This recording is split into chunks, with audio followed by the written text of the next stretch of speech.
zia lâu kan ti thấy mi giang khờ lâu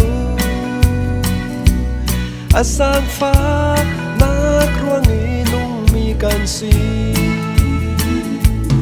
kan ni chu chắc mi bất thiên nung kan này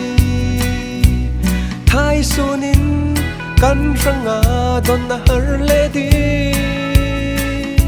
tha tham lawin ami pol zau tu asi kan puri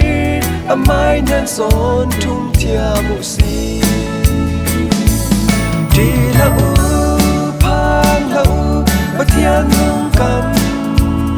này lai đã lâu chan kim chun chang vai theo rin san mai yo don har na amai den son min har san na suna amel boy in mu ter theo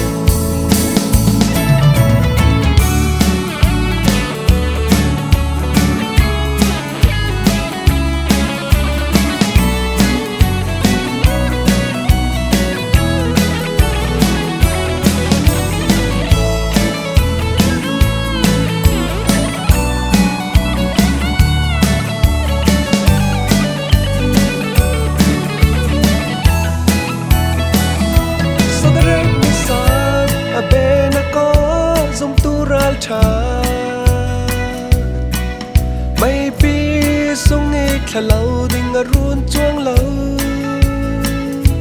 ở riêng san tu bol răng á qua ắt lai đã lâu mấy pi sung ngã mel môi chu ăn một ta đi lâu phang lâu bất thiên nung cảm này lai đã lâu chan kim chun chang vai theo rin san mai yo don har na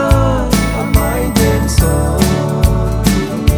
har sak nak suna amel moi in mu ter theo